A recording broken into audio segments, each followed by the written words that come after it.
What's going on, guys? Car review guys here. My name is AJ, and this week we have the 2025 Ford Explorer ST. This is going to be the full review. Next video is going to be 5 things to love, 5 things to improve. If you're new to my channel, let me just give you the layout. And also, over 22,000 subscribers. Thank each and every one of you. All right, here's how it goes. Just in case you want to skip through or whatever, we are going to start with a cinematic 60 seconds or less, and then we are going to jump on in to the exterior details, stuff, stats, figures I feel like you guys would want to know. Then we'll jump on into the interior, and then we'll be taking it on a drive. So without further ado, let's roll.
Hopefully you guys enjoyed that cinematic. All right, starting with some of these stats and figures. This ST is a twin turbo 3-liter 6-cylinder pushing 400 horsepower and 415 pound-feet of torque.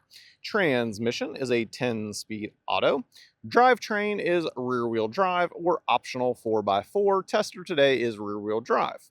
Curb weight comes in at 4,670 pounds on the rear-wheel drive model. If you elect for the 4x4, you're just shy of 100 pounds additional weight.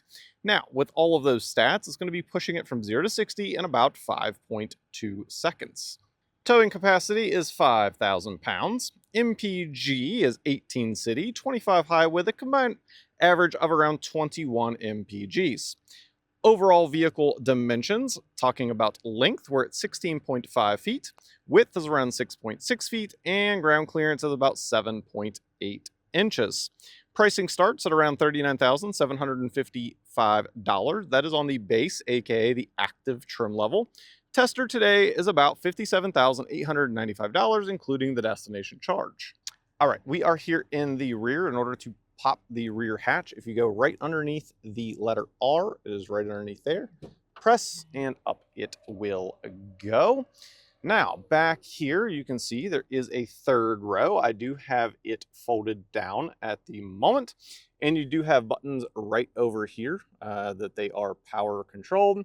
So if you were to hold them, you can see up it does go. Now, if you want it to go down, it's got to finish. There we go. So press it again, and now it will go down. And that is definitely a nice little feature, just being able to press the button. Now, underneath here, you actually have some more storage room as well. And as always, I will put here on the screen the cubic feet. I like that here in the rear, we do have quad tip exhaust. It looks quite nice and aggressive. Obviously, that's what the ST should be. LED lighting all around the vehicle. Your fuel door is here on the driver's side, and the sunlight is perfect to show off the metallic in this paint. It looks really, really good when the sun is hitting it. You also have keyless entry on all 4 doors. That's obviously to lock. Put your hand on the inside to unlock it. That's on all 4 doors. Now, let's go ahead and step on in to the rear. I test every vehicle every week, whether it's easy or not. Now, there is a grab handle right here that you can hold on to if you need it. It's not that big of a step, but if you step on in, Just watch your head. You do have to duck just a little bit, but now that we're in here, we have a decent amount of space, and headroom is actually quite nice. We've probably got a solid 3 inches above our head. And if we take a look for leg room, this is where the seat sits for me to drive. And I would say every bit of about 6 inches at least. And of course, this seat does move and recline. The bar is right down here. You can go way forward, or we can go back. And then located over here, if I get this out of the way, you can see there is a lever. And I will try to set this here. I don't know if you can see. Go back a decent amount, and then you can come up. So it's not a ton of movement, but it's definitely nice to have the adjustability. Now, we have 2 heated seats here for the second row. You've got some various different chargers, as you can see, if I can pull the thing right down there. And then you've got seat back pockets on both seats. Your vents are located up here. You have some lighting. And then over here on the driver door, oh my goodness, driver's side, we can go ahead and take a look. This is all soft touch, soft touch, soft touch. Up here is like a hard rubberized. And then you obviously have a shade as well, which is nice to have. And then this is like a, I don't even know what it is. It's definitely textured, and it's a neat little material. Taking a look at the window switch, no wiggle, no jiggle, and it has a nice little chrome bezel. Definitely nicely done. As already stated, there is a third row located back here. And you can see there is definitely some space, and this can slide forward as well. I'm not crawling back there at the moment. If you guys have been following my channel for a while, I've been struggling with some neck issues and stuff, and it's just not worth it for me. But I would say, like, as far as people that front to back and still being comfortable, I would say probably like 6 foot, 6'3", second row maybe like 6 foot, and then third row like 5'2", somewhere in there would probably be comfortable. Now you could pack in obviously and get back there, but that would leave you pretty comfortable. All right, let's test the front here. Stepping in, quite easy to get in. I do one little shuffle just because of the seats. They're kind of like a suede or microfiber. You can see there's a little strip in between, but the actual surface is, you know, sticks to like basketball shorts and stuff like that. So I have to do a second little slide, but it is not bad at all. Now, taking a look at the actual driver's door, you can see there's 3 levels to the memory seating. Pretty standard in Ford. I think my Ford Fusion back in like 2014 had the exact same thing, so that's nice.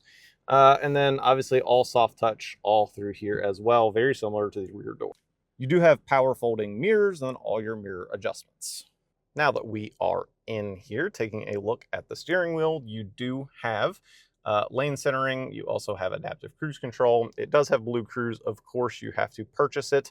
It is on a basically subscription base, but you can buy with the vehicle. I think a 1-year option is on the Ford website builder, so that's available as well. I have tested that on the freeway, and on the freeway, because it's like where it's mapped out and stuff, and it does really good. It'll come up over here on the left. It'll say hands free. And then it says, be ready to take control of the wheel at any given point in time, which you should be paying attention, but I can literally sit here with my hand on my lap and just cruise. It definitely does quite nice. Now, out in front of us, there's no option that I saw for heads-up display on the ST, and being a sportier vehicle, I would have expected an option for that maybe in the future. Over here on the right, taking a look at this center screen, let's go ahead and press the button located down here for the camera. So if we press that, you can see, now keep in mind, this is camera through camera, not going to be quite as nice as what I can see, but it is quite nice. They've done a good job with all of the cameras. All right, now taking a look at the infotainment screen, just touching some things so you guys can see how responsive it is. It is very, very responsive. They have done a phenomenal job with this infotainment system. Definitely top 2 in my opinion. Now, I don't generally go through all the settings and all that stuff, but let's touch on seats very quickly.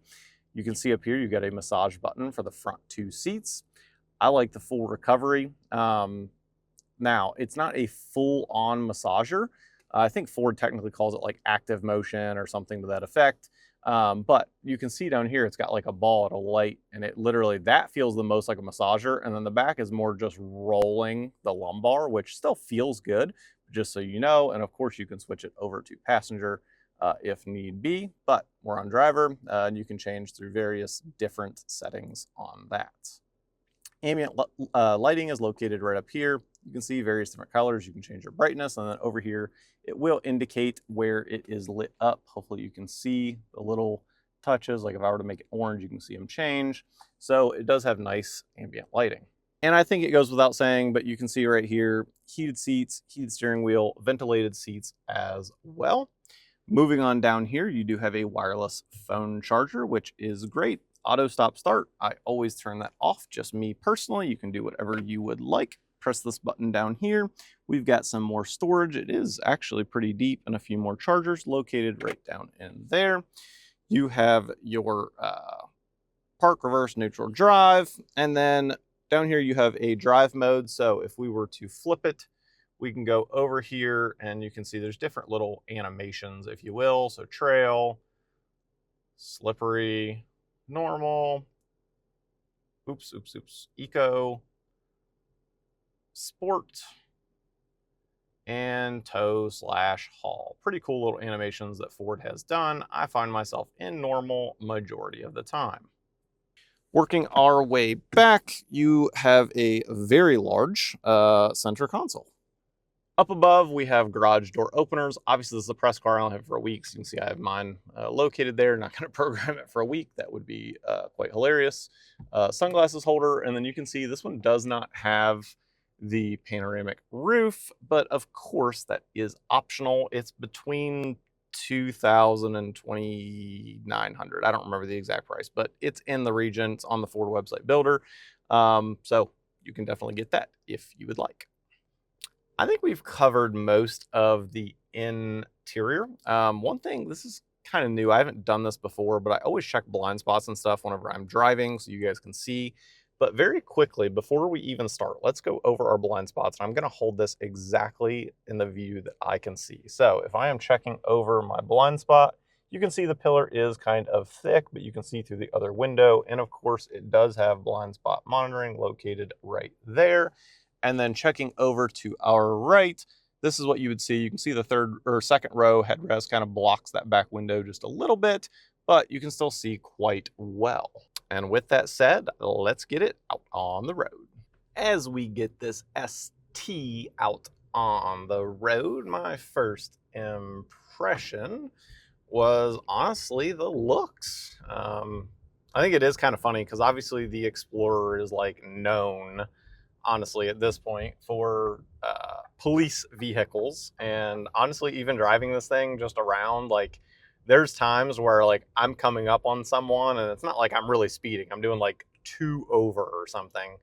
And people will just absolutely start hammering their brakes, like as though I'm a cop, which I just think that's comical. It's kind of funny whenever you're driving this vehicle. So that was like my very first impression driving it.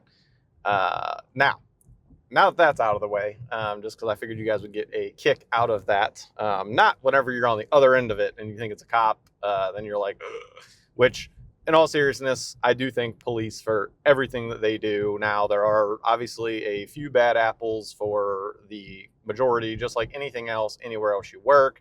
And hopefully that's not the majority, right? But nonetheless, I do thank them for what they do on a serious note. Nonetheless, continuing on with this, the other thing that I noticed fairly quickly whenever I was in this thing was how good the grip is for it being rear-wheel drive. Matter of fact, I didn't look at the window sticker before I drove this, and I was testing it out a little bit, and I haven't looked up the specs. I hadn't done anything on this vehicle at all. And I was hammering down on this thing, and I basically couldn't get it to lose traction. So I honestly thought that it was the 4x4 model, which some of you are going to be like, oh my goodness, how'd you not know that? Now, keep in mind, it's 70 degrees, 75 degrees, somewhere in there outside, no rain, no nothing like that. Obviously, if it was in those conditions, you could tell rather quickly.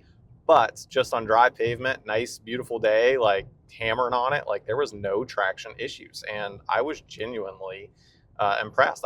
To the point where, like I said, I thought it was the 4x4 model, looked it up, it's not, it's the rear wheel drive. So compliments to how this thing is balanced, because most rear wheel drive vehicles with a 0 to 60 in like the 5 to 5.3 range, usually you can tell right out of the gate, usually you can get some wheel spin and stuff, and I could not. So definitely a great job for Ford and their engineering as far as even a rear wheel drive model goes. It's very planted.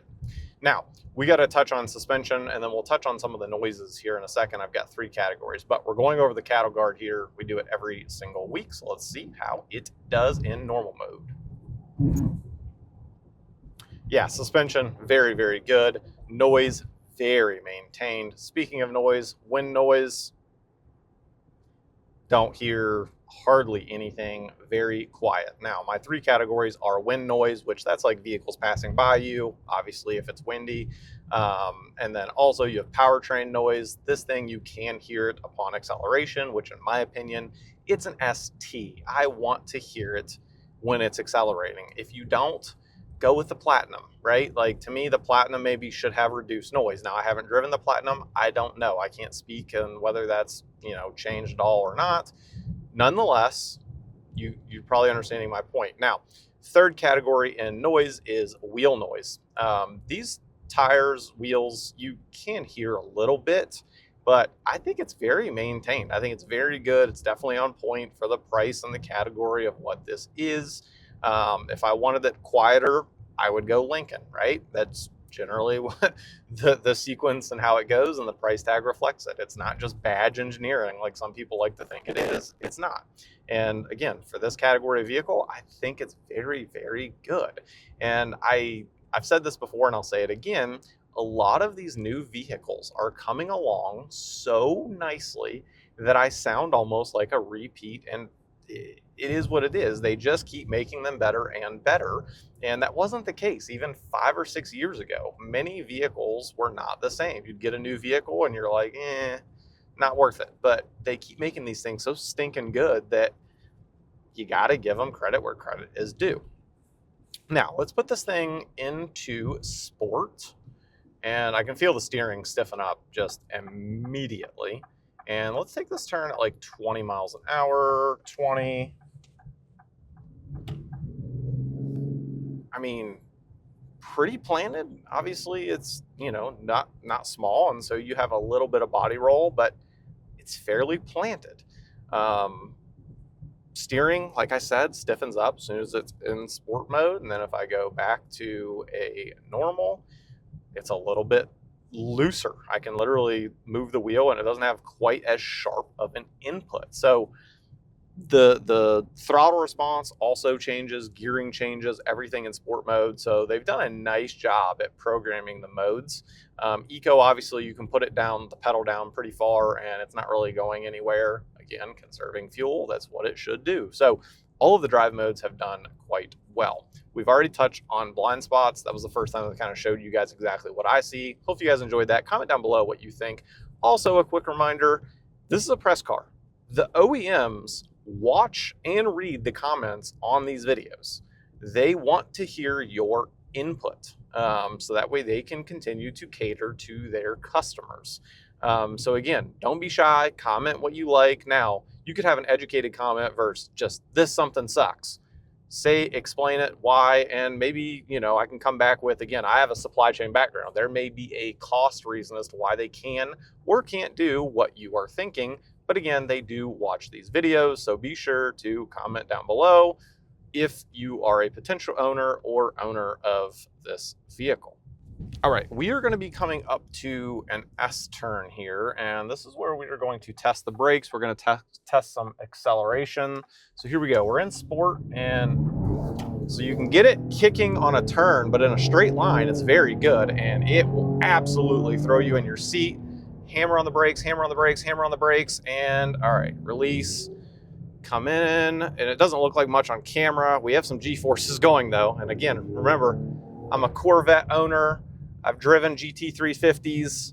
I've had an NSX. I've had a lot of vehicles. This thing for an SUV is an absolute riot. It has exceptional handling for just how big this vehicle is. It is not small. And to be able to throw it into corners, have braking, confidence in your braking, is just phenomenal. That is definitely fun. So if you need a family, comfortable road trip going SUV, but maybe you want to have some spirited driving, maybe you're driving through Utah or somewhere with mountains and twisties, I'm telling you, you can have an absolute ball with this vehicle. Now, my next video is going to be 5 things to love, 5 things to improve. I point some things out, like for example, this is the only colored interior you can get on the ST. Now, you can't have a ton of interiors because, again, supply chain background, it's not cost effective, right? But nonetheless, I point out little things like that that maybe could improve potentially for you all. And again, they read the comments and watch those videos as well. So be sure to watch that video for improvements and also things to love. And as always, thank each and every one of you, over 22,000 subscribers, and I'll catch you guys on the next. Peace.